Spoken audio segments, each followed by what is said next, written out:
2024. Who are in the inauguration preparatory team? President had on the 2nd of February 2024 appointed an interministerial committee, which we call the IMC, to prepare for the inauguration of the president. This interministerial committee is constituted by the following ministers: Minister in the Presidency, who is the chairperson, Minister of Communications and Digital Technologies, Minister of Defense and Military Veterans, Minister of Finance, Minister of Health, Minister of International Relations and Cooperation, Minister of Police, Minister of Public Works and Infrastructure, Minister of Sports, Arts and Culture, Minister of Home Affairs, Minister of Transport, and Minister of Public Enterprises, for enhanced and proper coordination with other institutions that play a critical role in the process of election and inauguration of the President. The chairperson of the IMC extended the invitations to participate in the IMC to the Office of the Chief Justice, the Speaker of the National Assembly, and the chairperson of the National Council of Provinces, the premiers of the provinces of Gauteng, Limpopo, Mpumalanga, Northwest, and the Free State, which are the host and the feeder provinces, and the cities of Tshwane, which is the capital, a city of Johannesburg, and Ekurhuleni as the capital and co-hosting cities. The IMC is supported by the Integrated Planning Committee, which we commonly call the IPC, constituted by the Directors General and the administrative heads of other participating institutions and city managers who work on the technical and operational details of the preparations. The IPC is chaired by the Director General of the Republic, who is supported by the Chief Operations Officer of the Presidency. What are the inauguration details? The inauguration of the President of the 7th Administration of South Africa will take place on this Wednesday, 19th June 2024, at the Union Buildings in Pretoria in the city of Tshwane. The President-elect will be sworn in by the Chief Justice of the Republic of South Africa, Justice Raymond Zondo, and he will take an oath of affirmation, which text is included in Schedule 2 of our Constitution. The ceremony will be staged in the Union Buildings Amphitheatre and its South Lawns. The amphitheatre will host national and foreign dignitaries, including heads of state and government. Preparations have been made for South Africans to participate in the inauguration ceremony from the Union Buildings South Lawns. The ceremony will commence with an entertainment program at 900 hours, or 9 a.m., and the formal proceedings are scheduled to commence at 1100 hours or 11 a.m.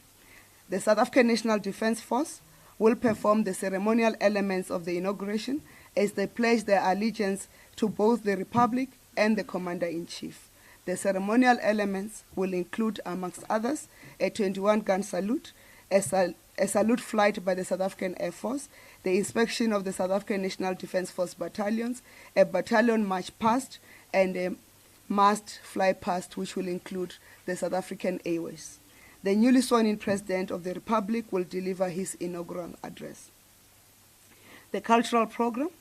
A cultural program will be hosted on the South Lawns of the Union Buildings, and it will take place before the formal inauguration ceremony commences. The cultural program is a platform for local artists to showcase their talent and for us as a nation to share our cultural diversity with our guests. This production will feature a combination of music genres and other cultural and artistic performances that will have a crossover appeal that reflects our achievements in the past 30 years of our democracy.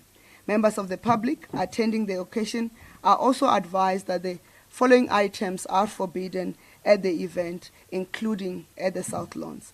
That is alcohol and drugs, firearms or weapons or any weapons, bottles or cans. Road closures.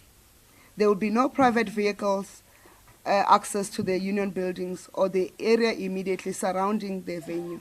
Tshwane Metro Police will effect road closures in and around the Union Buildings precinct. Residents in the streets affected by these closures will be alerted on how they will access various exits and entrances. Information on these closures will be shared widely following this briefing and will be available on various government websites, including the Government Communication and Information System, GCIS, government website, which is gcis.gov.za. Logistics for the media. Members of the media will be transported from Rittondale Park and Right, and buses will leave at 400 hours or 4 a.m. Due to space limitations, only 100 members of the media will be accommodated at the Nelson Mandela Amphitheatre. A list of selected media is published on the website of the GCIS. A media center will be established at the South Lawns, which will provide sound and television feed to all media. Buses will shuttle media to both the Union Buildings and the South Lawns, respectively. No media vehicles will be allowed to drive to the Union Buildings precinct. The GCIS will open for media accreditation today and will communicate further in the arrangements at a technical media briefing to be held at a later date. The meaning of the inauguration. The presidential inauguration is an important feature in a year in which South Africa is marking 30 years of freedom under the theme 30 Years of Democracy, Partnership and Growth, which is also the theme of the inauguration. The inauguration will bring together South Africans from all backgrounds, all walks of life, and political orientation, united in our diversity. It offers us an occasion to celebrate our democratic values and system of governance, including the agreed commitment of our body politic that the seventh administration, will be the one led by a government of national unity.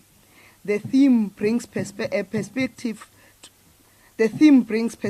to our past and the road of progress that we have traveled since 1994, when Nelson Rolihlahla Mandela took his oath of office at the Union Buildings on the 10th of May, 1994, as our first democratically elected president. The theme for the inauguration of 2024 conveys the need for all South Africans and our partners to work together to sustain democracy, partnership, and growth in our society. It emphasizes the need to build on our achievements since 1994, leverage on our experiences of the past 30 years, and commit to work together to address the remaining challenges of poverty, inequality, and unemployment that still face our country. The occasion itself takes the form of a formal ceremony to mark the beginning of the President's term of office. What are the roles or the role of law enforcement agencies?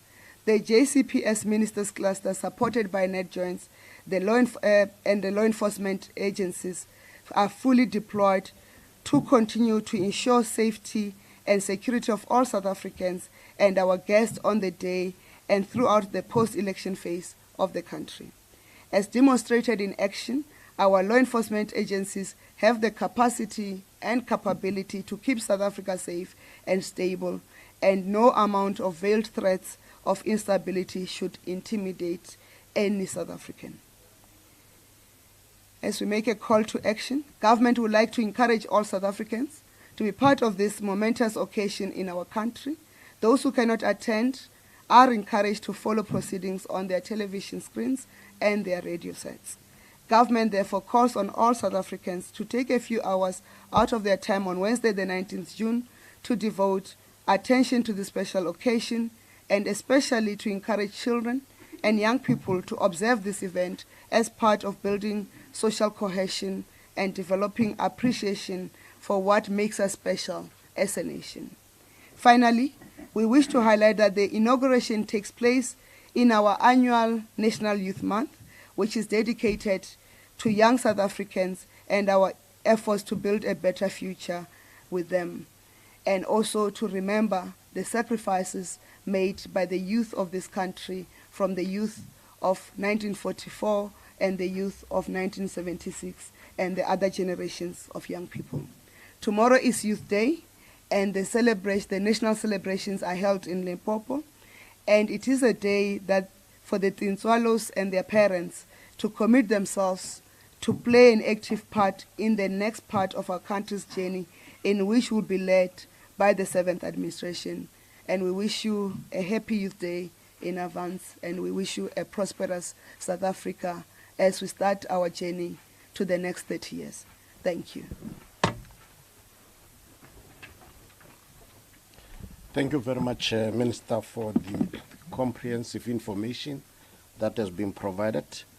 We will invite questions, firstly from the room, and then we'll then check if we have any questions online.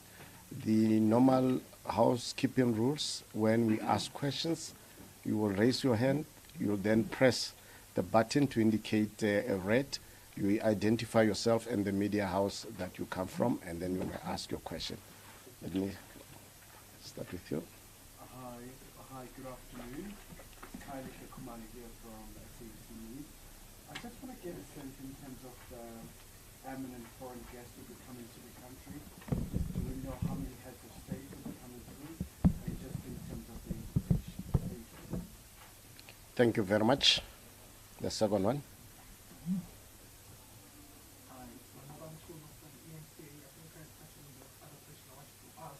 But I just wanted to check, has there been any, threat or any, sort of sense that there might be threats to what might be happening on the ground, and to get a sense in that respect? Thank you very much. It appears we don't have any more questions in the house. May I check maybe if we have any question online?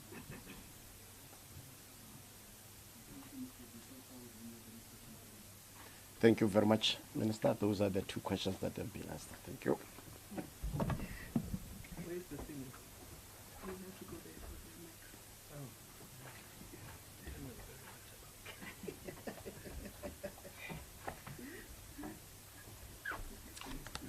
Well, good afternoon. Invitations have been sent out to a number of heads of state and leaders of government, and we've been receiving responses. Part of the challenge is that we indicated that we are inviting, it would be in a particular period. We now will convey the date as has been set out by Minister Nchaveni.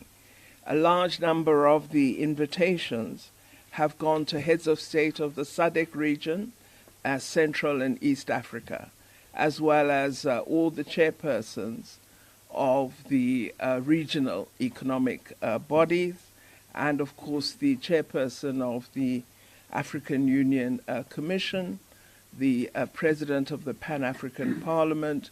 So those would be the invited guests, and then the various representatives of countries represented in South Africa, so members of the diplomatic corps, heads of international organizations located in South Africa. So it's a fairly broad list.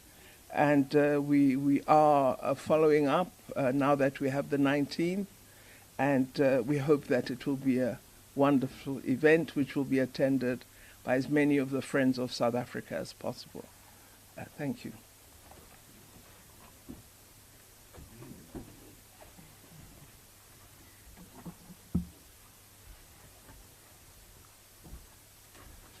Thank you very much. Good afternoon. No, it's not the job of the police to announce threats. The job of the police is to mitigate and make sure that threats don't happen. But if you look at the history coming for the 19th, there were issues that many of South Africans thought things would not happen accordingly. There were some few threats of the elections not taking place. There were some few threats where the announcement would not be made. There were some few threats when the parliament would not sit yesterday, and all those things happened accordingly and planned. This one also will happen accordingly as planned, and all other things that might be there to threaten, if there are net joints. We're working on the same, very much satisfied, everything in order. Come the 19th, the president will be inaugurated, and come and enjoy, drink and dance. The drink will be water. Drink water. No alcohol. Minister, thank you very much. We don't have any further questions. We might give over to you for the closing.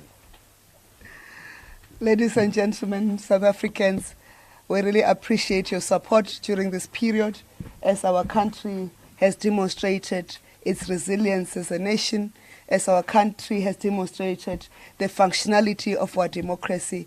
This is the pinnacle, I think, of our country and the smoothness of everything that has happened. But we need to extend our appreciation to our law enforcement agencies who have responded with sacrifice, who have deployed in different parts of the country, and when they were being moved from one location to the other, they've responded, who were on the ball and who continue to be on the ball. And we never said there won't be incidences. We said it's the speed and pace at which and the effectiveness of which we deal with those incidences that has demonstrated that we are indeed a functional democracy. We are indeed a thriving nation. And with that, we wish to start. Do we start Minister Pando as the most senior? We start the 7th administration actually on the 19th. Indeed, it's midnight on that day. Yeah. We are out. Yes. And we wait for the new law. Yes, actually, and I must announce this. There have been questions in the media to say, are you still ministers? We are still ministers. Government remains in government, including Minister Akele. They said that's particularly directed to Stephen Crotes. Including Minister Akele, we are ministers until the new president, the president-elect, takes an oath of office and he becomes president, and then we cease to be ministers because we are the ministers of the 6th administration, and he takes over and he sits with all the executive powers because we have delegated executive powers until he appoints a new cabinet. And don't ask us who's in the cabinet, we do not know. It's the president's prerogative. Have a lovely weekend further. Thank you very much, Ministers of the Administration. Thank you very much. Colleagues, details of credentials as indicated of accreditation will be issued today. Make sure that you attend to them as soon as possible. This press briefing is adjourned. Thank you.